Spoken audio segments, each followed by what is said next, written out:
The opinions and views expressed by individuals during this broadcast are their own and may not be the opinions of this network, their group, or other organization they may be involved with.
What's up, guys?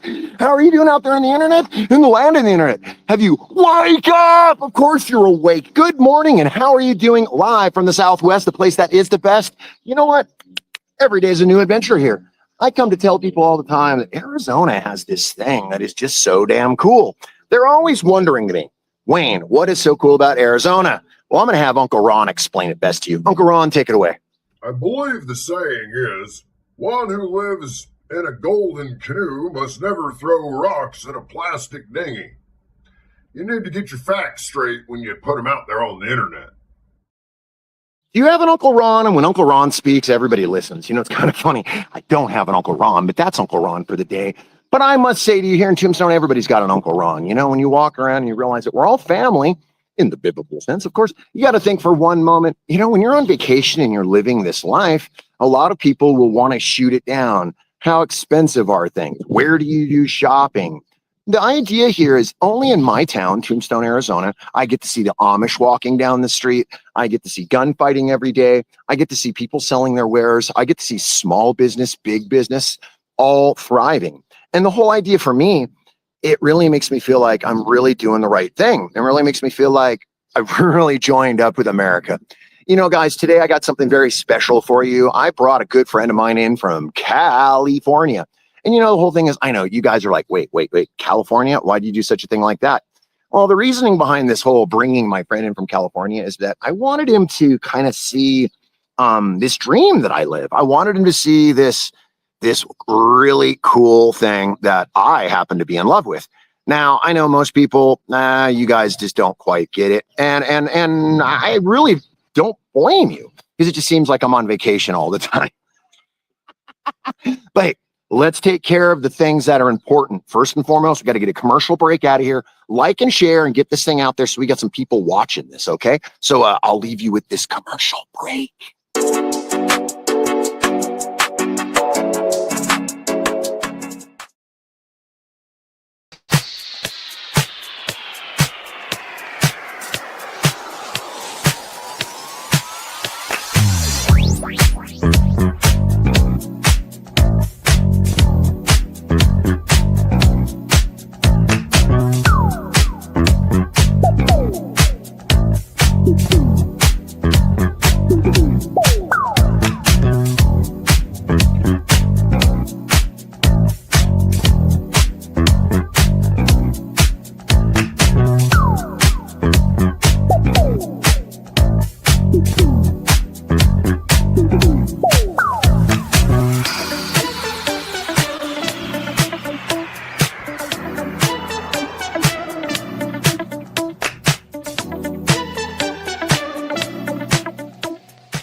Hey, hi, my name is John Mark, aka Sublimator Warrior, and I would like to welcome you to Smoke Signal in Tyndinaga.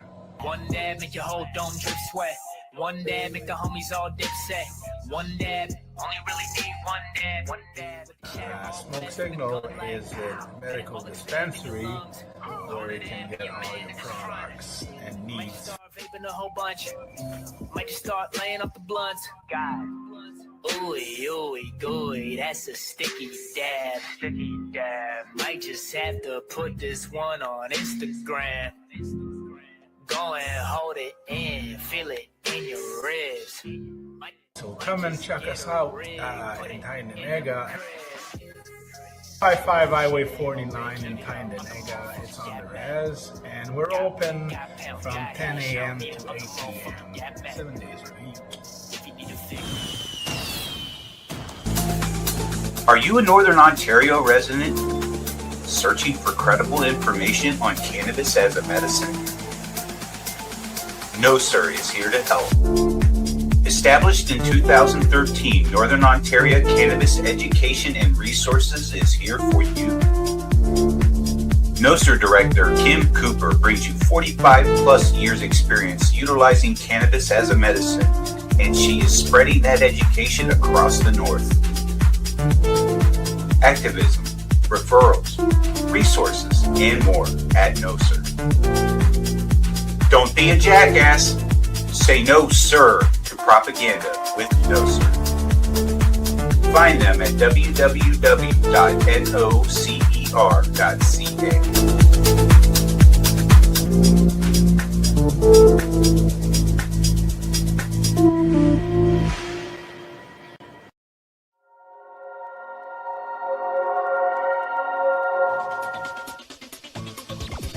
Advertising space available at NOK. Contact us for a rate sheet at knocknetwork.com. Dudes and dudettes, enjoy the show, man.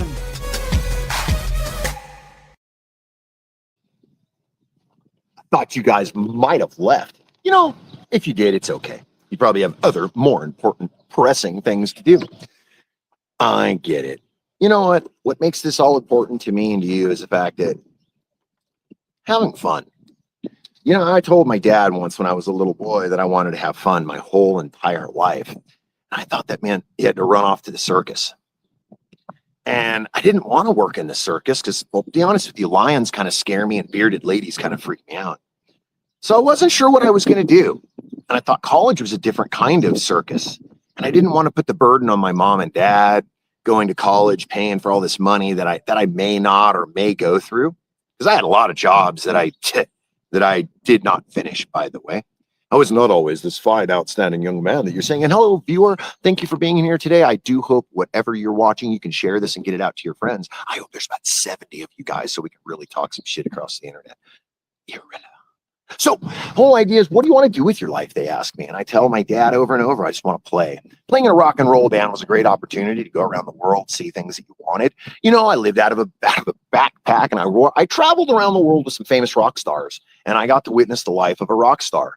Maybe not me, the rock star, them, by the way, but I got to witness how cool it was. Then I got to join the United States Fencing League, and I went around the United States fighting against other fellow combatants in my age group, men and women. And then I went off to the Special Olympics and the United States Emirate Games, and I fought for the United States of America and the Emirate Games, you know. So I got to see some stuff. In the middle of seeing some stuff, I got to see some hypocrisy, some stuff that makes you go, what in the actual fuck, Wayne? Yes, I know, I just said that here. But the idea is, what would life be without hypocrisy? The bottom line, we would all be robots doing the same exact thing. 77 plus 4, 77 plus 4. Oops, I just shit my robot self. You get my point. It doesn't. Whoa, you're all showing up. Oh my God, you guys make me so fucking proud. Well, since you guys are making me proud, let's get rid of these commercial breaks.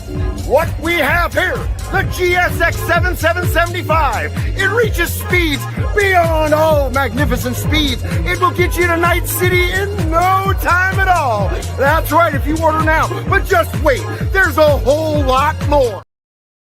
Yeah, that's right. There's a whole lot more. Could you imagine buying a rocket cycle? How fucking cool would that be? Pull over on the rocket cycle. fuck you, copper. That would be crazy. Wyatt Earp would have been all pissed off, like, pull over. He'd be like, well, Wyatt, bye. Mach 4. I don't know. Did Mach even exist back then? Did they even know what Mach was? I don't think so. I think Mach must have been a measure of time and space by some scientist, probably in the 60s or the 50s, probably, that came up with this whole, like, the speed of time and relativity, and we're going to drop some shit off this balcony, and maybe they're college. Come on, they're frat boys. And people are all like, they're such smart, great minds. Give me a fucking break. Can you imagine those guys fucking around in like laboratories and stuff? You know, we're here to save the planet. And they're like, what do we put in there? Don't put that in there. You're going to blow up all over the ceiling, you asshole. That's probably what I imagined to happen. Okay.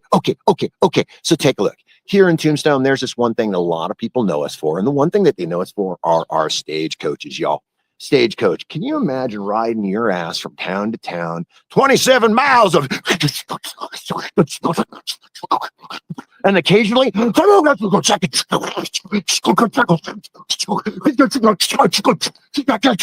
smells like horse shit. The windows don't close because they're leather and the wind's coming through the window. Got some big fat guy next to you that stinks, who's chewing his tobacco, spitting in a cup. Someone across from you. Let's talk about the Lord Jesus. All of a sudden, for 8 hours on a stagecoach ride like that, I would please rob my stagecoach.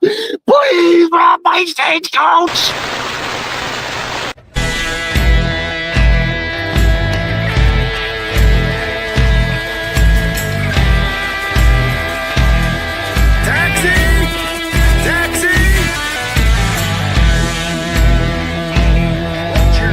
Here's an official 1800s bucking board, big wheel, 4x4 trailer. And you too can have the wildest ride. Check it out.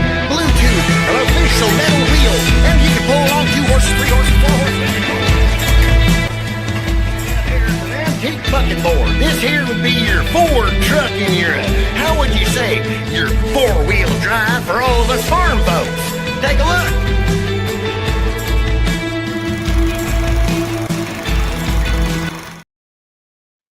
The lap of luxury.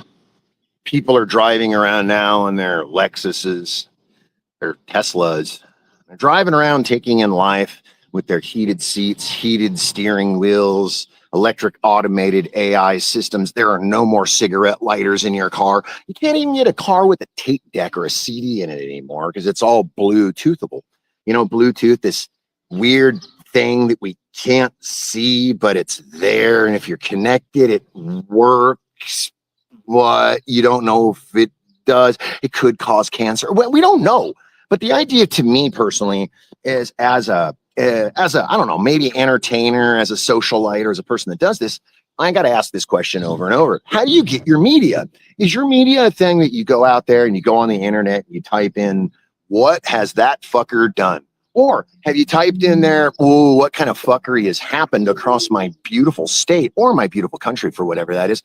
A lot of time, history is depicted by the winners. So you got to remember, only the winners are telling the history. Well, you know, get my What you're point. looking at right here is the 1827, one and only made Starlight Concrete, or actually made right here out of original Kobe chain.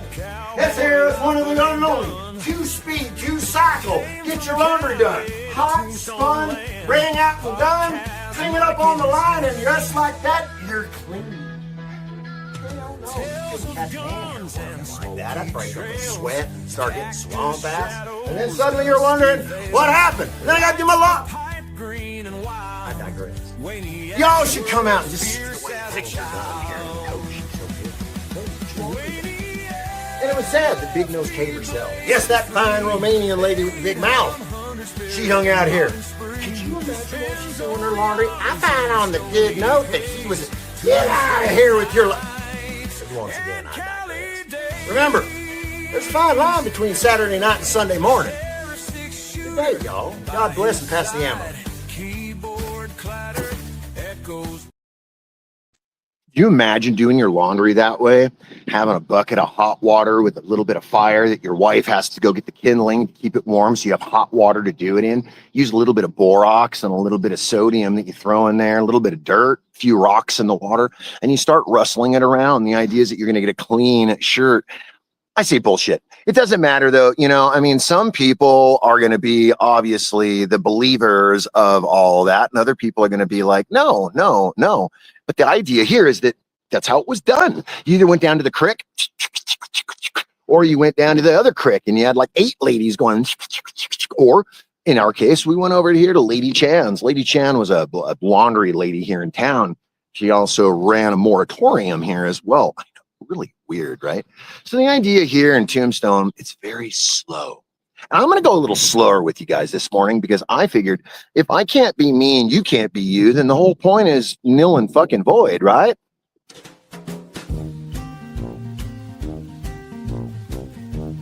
Well, friends, along on their travels, I've met me a fine dandy amounts of peoples. And those are just some of those things I'd like to share with you.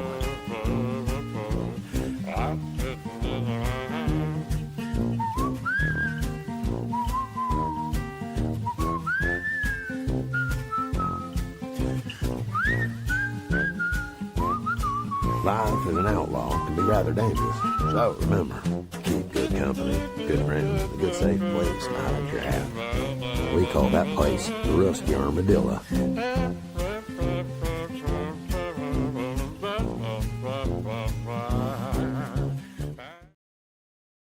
From one gunfighting club to another gunfighting club. Now, before I was in a fictional gunfighting club, a gang of outlaws and thugs and bad men from the mountains of Northern California, but Black Bart was also a very famous outlaw there, and he robbed stagecoaches. Do you know he was one of the only stagecoach robbers to do it politely with an empty shotgun and a bag over his face? And he would ask very so kindly to hand over your jewels and your money because no one wants to die. Unlike here in the Southwest, people did get drug out of their stagecoach. They did get shot. They did get robbed. They did get raped. And by the way, it was usually done by the police. So with that being said, we're going to hang out. We're going to have that talk on a different level because today, if I didn't smoke, you would be like, this fucking guy's a liar. Today, we're doing a little infused fun. I got this on my 420 experiment. This is a Jeter stick. They claim that the Jeter sticks are very strong. They're claiming this at 85%. But the whole point is that they're claiming that it's really good. They're calling it the orange daiquiri. These fucking names. When are they going to come up with a name like cheetah pussy or alien ass? I don't know. Daiquiri? Come on, man. I want to be fucking hardcore stoner. I don't want to be like, I'm smoking upon my orange daiquiri, lovey.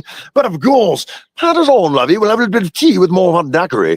You know how wacky that sounds? That's definitely wacky shit, right? But you guys know what I mean because you've been here along this ride before. Oh, I almost forgot. Wait. I recently got a new position. That's right, you sickos. This is not an adult show. How dare you put your horns down? I like that.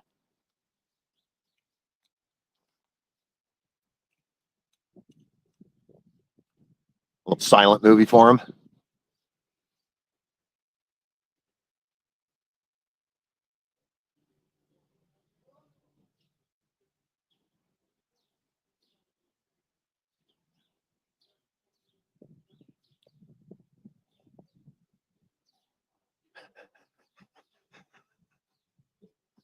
Oh, they're digging it.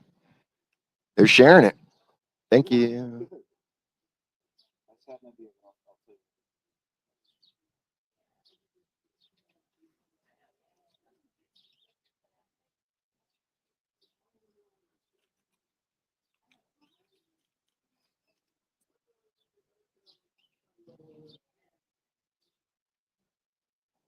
That there was a silent movie, if you guys didn't know that. Back in the 1800s, they had movies. People think that movies are these great things. Francis Ford Coppola, Ridley Scott, George Lucas, which are great films, by the way.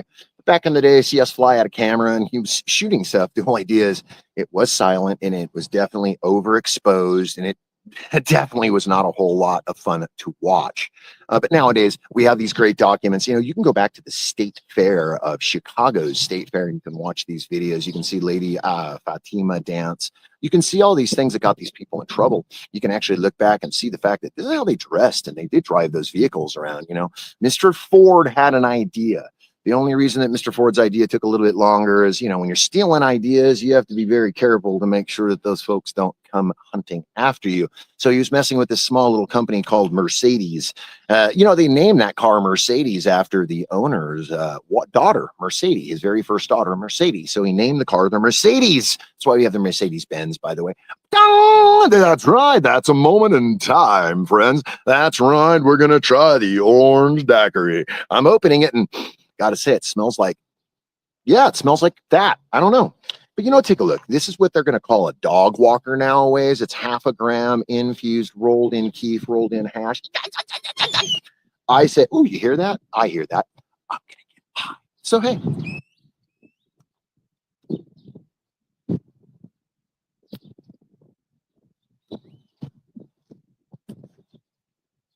All right. I digress. So here in Tombstone, a lot of our time is spent just staring at the sky because we have this. Matter of fact, this morning I saw something quite amazing. I went outside at like 4 o'clock this morning and let the dog out. And I decided that I was going to tinkle in the backyard because, that's what men do. And I was tinkling in the backyard. I happen to look up and I see this bright light in the sky like this. And I'm like, what the fuck? Well, I know that there's asteroids coming down, but that's not it. I believe I saw one of Elon Musk's satellites burning up. It was pretty crazy. I actually saw like a cloud of smoke too. So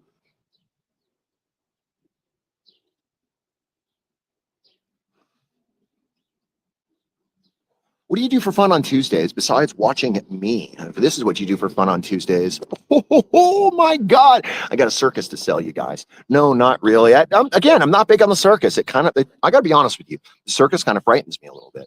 Those people who run away to the circus and lose their fingers and they want to run these machines and carnivals, it's a little freaky to me. I mean, I know, don't judge, they say. I'm not judging. I'm just telling you, it kind of wakes me out a little bit. You know what I'm saying? Now, by the way, if I could find a bearded lady that would want to hang out and be a part of a gunfighting club, we could be pretty famous here in Tombstone.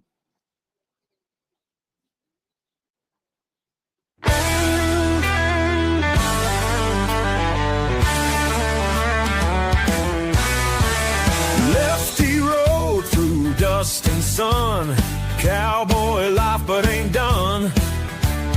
Came from Cali to Tombstone land, podcast mic in his hand.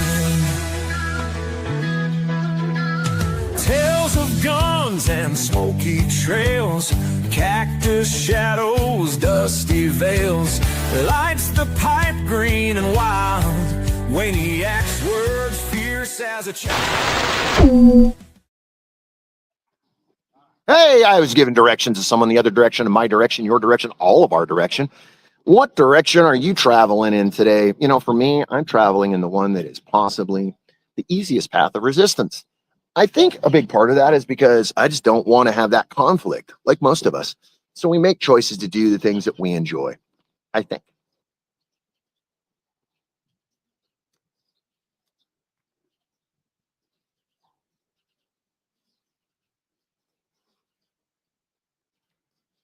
Good hit. How are you guys doing out there in the land of the internet? I do hope that you guys are doing absolutely well this morning. It's all this hide from stage, show from stage thing. Hello, Ted. What's going on, my friend? That's right. I think a big thing here is that I've been trying to figure out what I want to do. And what I want to do is be a part of this entertaining class of what I do here in Tombstone. So that's kind of what I'm up to. Today, I'm taking a friend around town to show him a bunch of the real estate in town. So, we're going to get a good idea of some homes and stuff. I'm going to probably do some live walkthroughs, so you guys could definitely see that. You guys don't know my friend Ted Hanser. The guy makes an amazing product. Everything that he does is pretty damn swell. I had some of his diamonds that were absolutely worthwhile. Had a gummy that was really worthwhile. The only problem is I could eat too much of that shit. It's dangerous. This joint is like wanting to snuff itself out.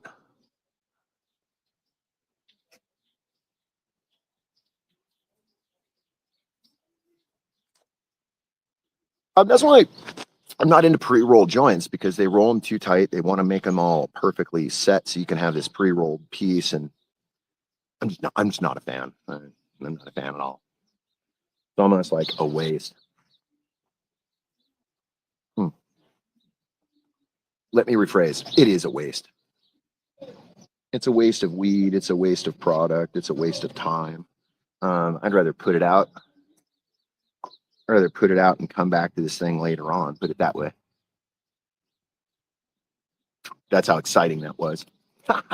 When's the last time you wanted to not finish a joint and figured you'd come back later on for it, right? Well, for me, it's not a lot, but it is only when I smoke joints because I'm just not into joints. I don't know. So tell me, how does our joint of bubble weed? Nice, very nice, nice. You know, I see you guys in there, and unfortunately, I'm having an issue in here with I'm having an issue in here with comments. So please forgive me if I'm not getting into your comments. Please know that your comments matter, and I do care for your comments. No, I'm joking. I do care for your comments. And if it wasn't caring for your comments, you wouldn't be with the stoner that I am.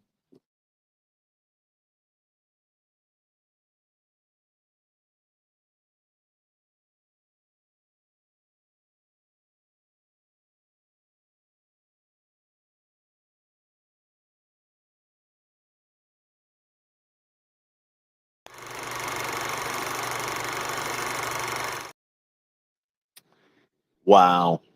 Today was a great one. I woke up really early this morning. I got a really super early start, got my coffee in me and started going.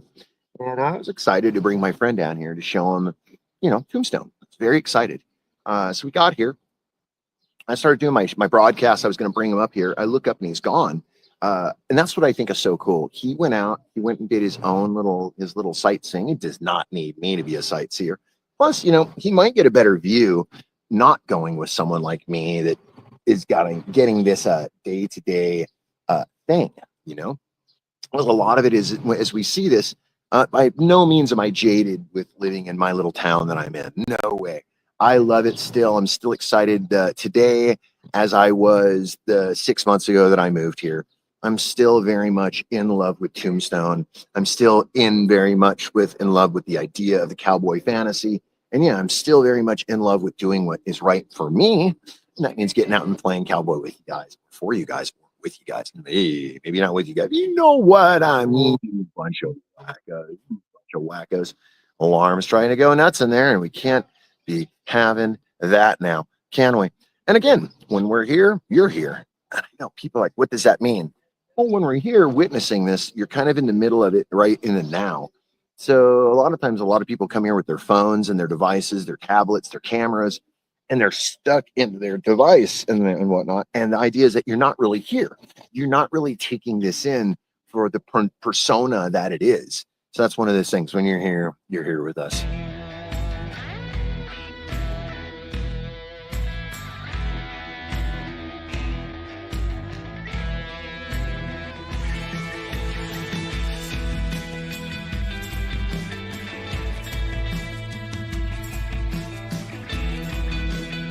Well, once again, here we are, being family and friends out here in Armador County, or I should say, Plymouth. Come on out, steampunks. That's right, you heard me right. Steampunks. I'm not really sure what it is, but it is. You should come out and see my friends. All my friends. Wild bunches of us. And remember, if you can't get it right and you don't want to do it right, you can join the Black Flag Gang, because there is only one way out of here. The one way out of here is definitely a prophecy that the cowboys said. There was an old saying by cowboys, and it was, drink up, boys. It's the cowboy way. There'll be plenty of hell to start, hell to pay. So, the cowboy way was definitely a vicious sort of ways. We have to remember that the word cowboy alone is a derogatory term. So most of the indigenous folk that were out here, most of the gentlemen that were working out here, and the cow folk, they were not cowboys. They were ranch hands. It wasn't until much later that the word cowboy was used in a derogatory sense in the newspaper And that's what brought it to the public eye. And then people started using the word cowboy, cowboy, cowboy. And I don't know. I would be curious to see at what point the thought and the word cowboy was actually starting to be used on the regular. I know when they talked about Wyatt Earp and the shootout, I know that they referred to the outlaws never as cowboys. Then they did refer to them as the outlaw gang, the Cowboys. So, you know, a big part of that is when were they called that? I know that a newspaper reporter tokened, excuse me. I know that a newspaper reporter tokened the phrase, and that's what started the idea. And then the word cowboy started being used. Now, when they say derogatory term, is only because most of those gentlemen that were cattle rustlers were the gentlemen and lady that were stealing the cattle from another area, which is i.e. New Mexico, and then would be traveling in with their cattle here and then reselling their cattle for triple and quadruple the price, and or turning around and selling their cattle back to the people they stole it from. So the idea is that Wyatt Earp was going to make sure that that wasn't happening. And a big part of that was that Wyatt didn't deal with those guys. Wyatt would send out what would be now the Arizona Rangers, 22 men that would survey and watch the entire of Arizona and the property that was our territories called territories called Arizona. Sorry about that.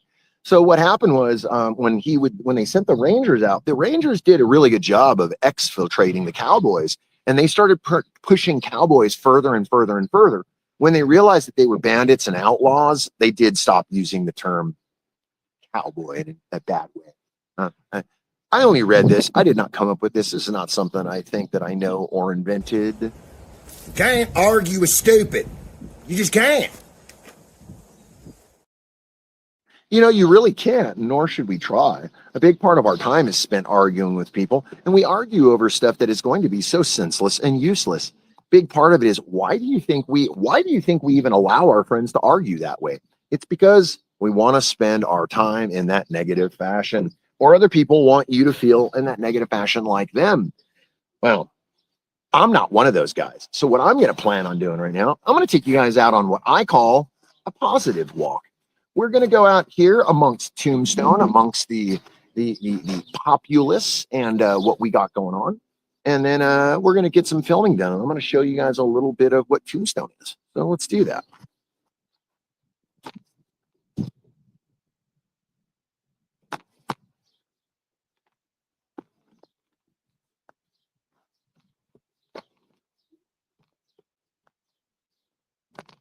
All right. That's what we're going to do. Somehow got wrangled into carrying somebody else's water because he took a walk because he's waiting for me. And I decided, well, no worries. I'm going to be right here doing my show. The idea is that not always do I stick to the same regiment, especially when I'm doing my show. Big part of it is I kind of find a place that I like. I kind of walk around a little bit. And then when I'm kind of happy with it, I'll sit, kind of make it home, and then I'll start filming from there. You know, that's one of the methods that I like to do.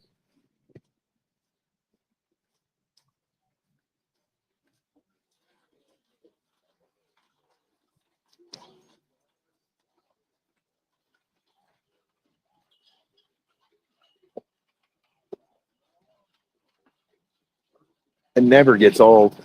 I swear to you, it never gets old. No matter how much I've been doing this, no matter how long I do it, no matter how many times I run into the Cowboys, no matter how many times I do this thing, it's just a fascination that never gets old. I mean, I tend to do this because I enjoy it, not because of any other reason. But it is Tombstone after all. And as a Tombstoner, we got to do what's right. As a performer on the street.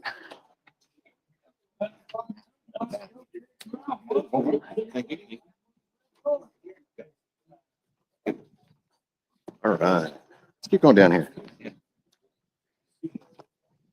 Well, these are my friends right here. These guys are out here working every day right here. These guys are recreating a triple homicide every day of the week, guys. And the idea is that, you know, when we're out here doing this, we're doing this in the name of like honor, glory, and Tombstone. And a lot of people don't quite understand that. And they get a little confused because sometimes they think, you know, it's about violence. It's about the action that was done. It's more than that. Take a look. Right now, this is the intersection that I spend a whole big part of my day on. This is 4th and Allen. 4th and Allen's pretty famous all to its own right. Look at this. We got badass cowboys out here. Say hello, badass cowboys. These guys are what make Tombstone real right here. This is why you come to Tombstone. This is why you get these dreams as a little boy playing cowboys and Indians and running around. These guys do this shit for real every day. How long you been doing this, if I can ask? 2013. Whoa. 2013, I was, I got lost up there in the Dragoon Mountains, and somebody come and found me, brought me to Tombstone, fell in love with it, and been here ever since. Back and forth, but I've been here ever since. Is that not a badass like dream and an idea to live? To actually do what you love to do and the way you want to do it? To me, that sounds like a win, win, win. And you know, when I come out and I see these guys doing it, it appeals to my inner little child. He so badly wants to be an outlaw running around. And I live in a place where outlaws really work. It's so cool. It's so cool. And we also got, good day, sir. How are you doing this fine day?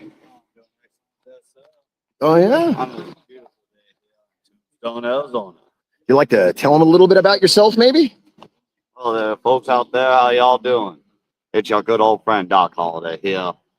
Yes, you know, it's a lovely day. Waiting for my friend Wyatt to show up. Been out there partying all night at the Birdcage Theater and down here at the Cantina. Well, you know, we need to have a game of cards later and discuss a few things from what happened back in October. Guys, this is why I do this right here. You know what? If you get a chance to come out to Tombstone, that's one thing. If you get a chance to live your dreams, that's a second thing. If you get a chance to come out and live your dreams with people that also see your dream to come to fruition, all you're going to do is rise, rise, rise. So I'm going to take you guys around for a short walk as I drop my water there. I'm going to show you guys around a little bit and show you some places that I really like, things that kind of make me happy to be a Tombstoner. You know, there's some really interesting places. Let's go. Let's take a little walk. Let's look at these badasses. Look at these badasses. Look at these badasses. You know, as we walk down Allen Street, the center of the world at one time, think about it for a moment. This was the center of the universe, almost at one time, how New York, Chicago, Los Angeles was at one time.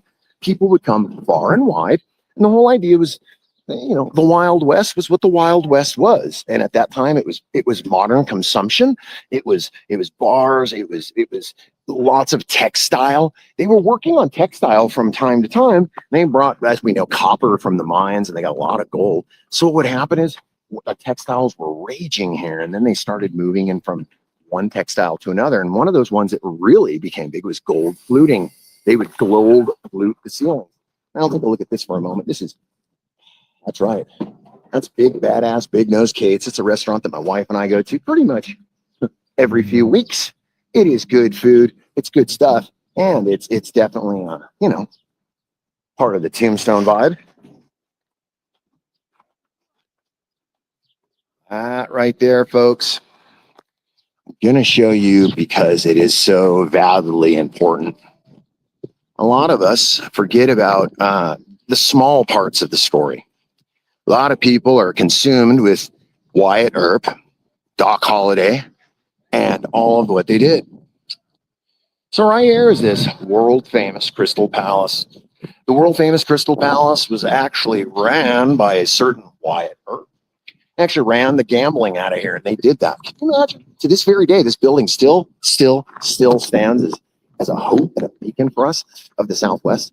Behind you, one of my very famous favorite buildings here. At one time, this would have been Bucket's Blood. This would have been the spot.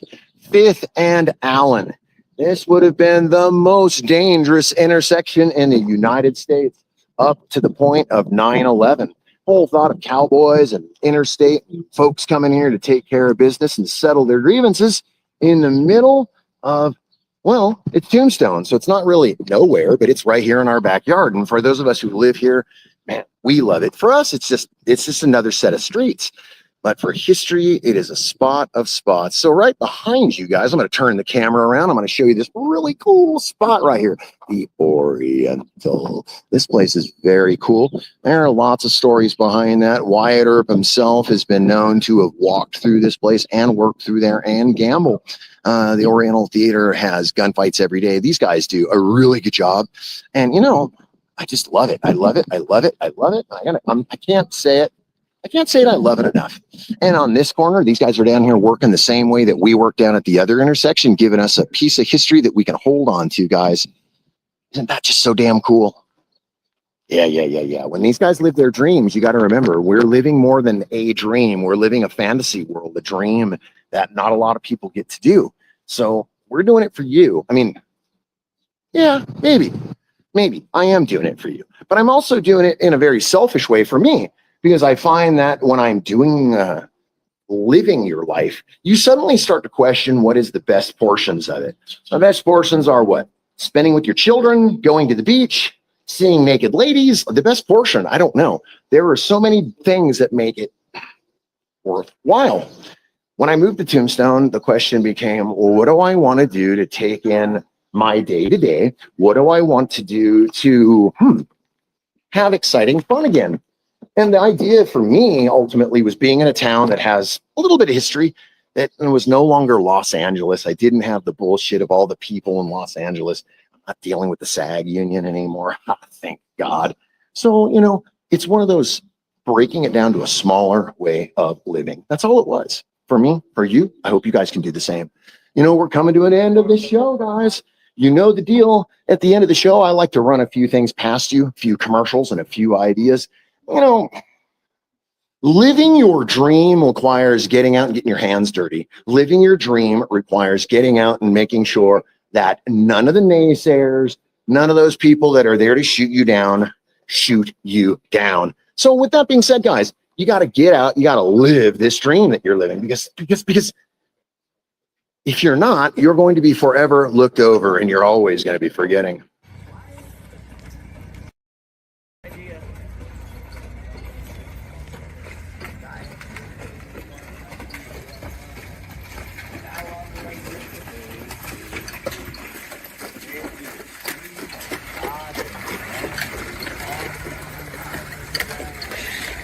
Well, there went my Uber.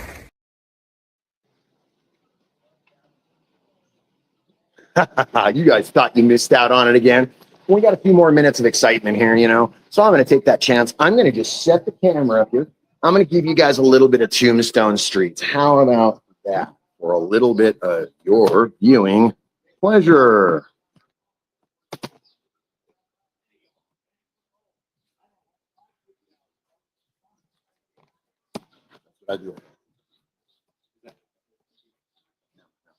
I'm almost still live, but oh, sorry guys.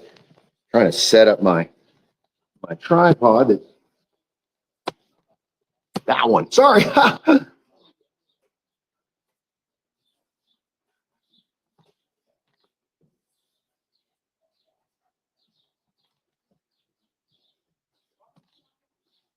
didn't know you were filming a few times.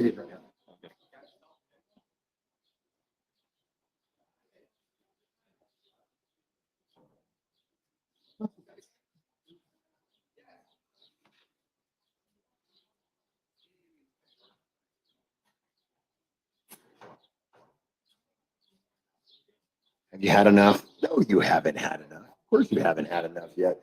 Wild, filthy animals. You guys want more. I know you want more. Well, I got more for you because as the Tombstoner, I always got more for you.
you guys left. But you didn't. Want to do some wine tasting? A little early for that, don't you think? I mean, I don't know. Are you a red, white, or you like a rosé? Maybe you like those dessert wines. That's definitely a little more what people are into. Big Nose Kate's. That's about the one and only time you will ever see Big Nose Kate's empty and quiet. Remember what it looks like. That's about the only time you'll ever see that. As we're here walking through the streets of Tombstone, I start to ask you this. It gets cool, does it? Look at this.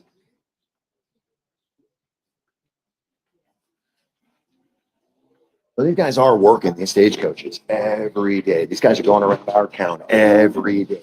They're making sure that we, you, other people can have that great fun experience. It's so vibrant and important. It's important that we keep it alive. So down this great street right here, look at that, guys. Take a look. I'm going to set you up for a little bit of something. Down this street right here, we got Killer Bee Honey LLC, Miss Kitty's Good Enough Mine Tour, the historic Russ House Hotel, and Good Enough Trolley Tours. Yeah, right here. Take a look at that. It's a whole lot of stuff down that street, is it not? I mean, how much? You got street signs telling you, like, left, right, go right, turn left, go up the street. It's one of those, thank God they're here, because it can get confusing. Whew. That direction's Mexico. I know that much at least. Oh, well, that's kind of irrelevant. You know what, guys? Maybe I should take you down and show you the Russ House. The Russ House is a very, very, very interesting spot. What makes the Russ House important is the Russ House is actually one of the original buildings here on Allen Street and Tough Nut. So the Russ, let's go down to the Russ. Let's go take a little walk and go look at what they call it. Some say the Russ House. Don't forget your water. Don't forget stuff on the floor. Okay, we got the Russ House or the Roos House, depending on who you want to call it, depending how you want to call it. So when they started designing it, they started to make the Russ in the way that the Russ is made. And I'll show you because it is so cool. Yeah. So that's the guy you're going to want to talk to about the honey. Oh, and you came back. You guys thought for a second you were going to be free of me. There's no free of me. Well, you guys want to see something really cool? I could show you once on a blue moon. That's historic living right there, y'all. You sit at that table right there, maybe dinner, maybe have a conversation with friends, maybe an ally, maybe you're making a deal, or maybe the next bank heist that you're going to do. Each one of these are historic inside, totally accurate in the way that they're done. It's way, way, way impressive. You guys are hanging out with me, and I think today, it's a good time, no better than this, to let you know that it's so important that we do what we do together, and it's so important that you watch these things, whether it's on the IWK, the NOK, or you're just catching us on the internet. It matters. There's 80 of you guys watching. There's 8 reactions. Thanks so much, guys. This is going to be really cool. I do appreciate it. I got to show you guys some more stuff. Let's go. Come on. Let's go. I know. Now right here, Miss Kitty's is pretty cool. Miss Kitty is never here. I don't know how Miss Kitty makes her money, but she makes her money somehow because she's never in town.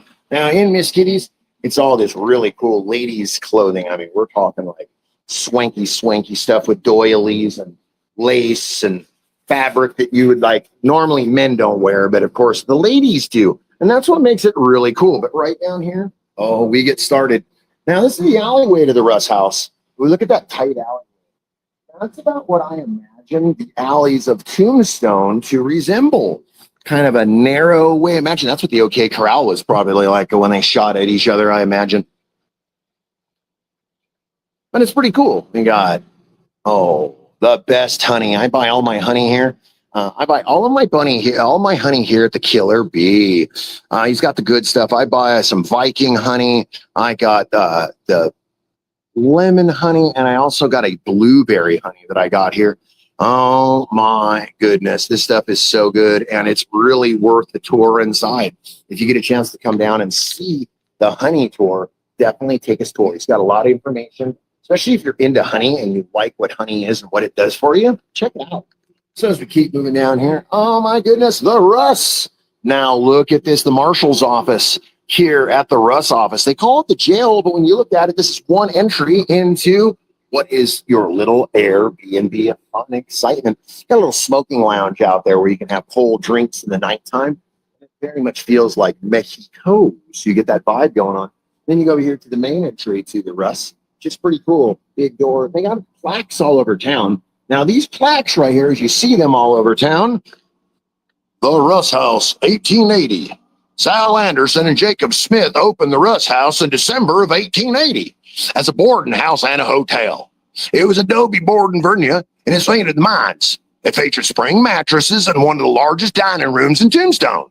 The Russ House is closely associated with Niall Kitchman, well, we'll talk about them later, who operated it with Joseph Poshley. Well, I could tell you stories, but I won't. When they purchased this in 1881, well, Nellie was known for settling up the Sumption's table and their first large dinners, and they were known to be in October. Exclusive menu that only certain people got. The Russ House. Can you imagine for a moment coming to a place that had such the power of this, and this is here? Their front door. Look at that color on your front door. Is that not like, that's royalty, y'all. That's royalty right there. I absolutely love it. Color. I don't use that color all over the place. I think it's got this thing, but I don't kind of fond of all coins of colors. We walk down here to the Russ on the corner.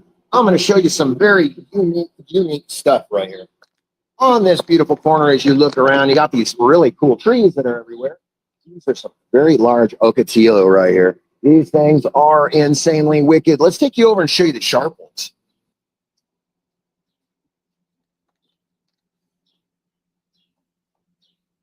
Ocotillo. It's like an 1.5 inch thorn on the end of that bad boy. You run into that, cut you right up, start bleeding everywhere. These lamps, by the way, are original to Tombstone. So when you see these through Tombstone, these are original lamps that did survive the test of time. They've been painted, de-rusted, and reworked on over and over. Then Tombstone made some kind of venture where they got the finances to actually get these lamps reproduced, brought back in for historical value. Because in our town, everything has to be done on a historical scale, whether it's the paint you're using, the colors you're using, the shapes you're using, all the way down to a window treatment that you're using. Has to be a period window treatment. Now, these windows would have been engraved and then painted over the engraving. So, you know, it's kind of a wild one. Oh, there he is, Mr. One Town. Woo! Yeah, that's Mr. Sarsaparilla himself. We're going to go over there and see the Sarsaparilla King. I know you guys are like, what the hell is Sarsaparilla? Sarsaparilla, for those of you who are not from the Southwest, please understand that sass and sars, it's all about how you explain it. If you look at the size of these big, giant, enormous cactuses here, I'm going to show you something crazy. Look at that. I would like to demonstrate, just for the size and matter of conversation,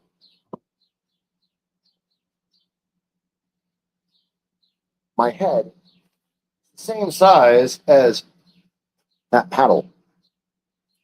That's got to be a 100-year-old cactus right there, easily. Is that, do you think, why I like Tombstone? Of course, it's why. It's because that history that links me back to it again and again and again. Guys, thank you so much for joining me this fine, beautiful morning and this fine, beautiful day. Because without you, you know, I'd be up here alone, and that would just be plain stupid now, wouldn't it be? But I am up here alone, and the whole idea is that we get to carry on with this stuff together. Oh, man, thank you, thank you. I've had so much fun today, and I do hope that we can get to do more of this in the future.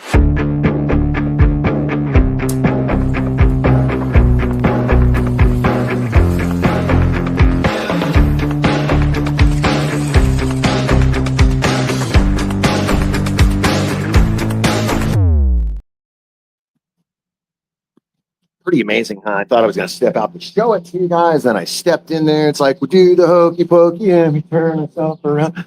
That's what, okay. Oh, that is what it's all about. I dropped you on the floor, guys. Can I pick you guys up? That's cool. Wow. That's what otter boxes are for, people. That's why you invest in a full-scale military-grade otter box. Because people like me drop their shit, and then people like you go, I told you so.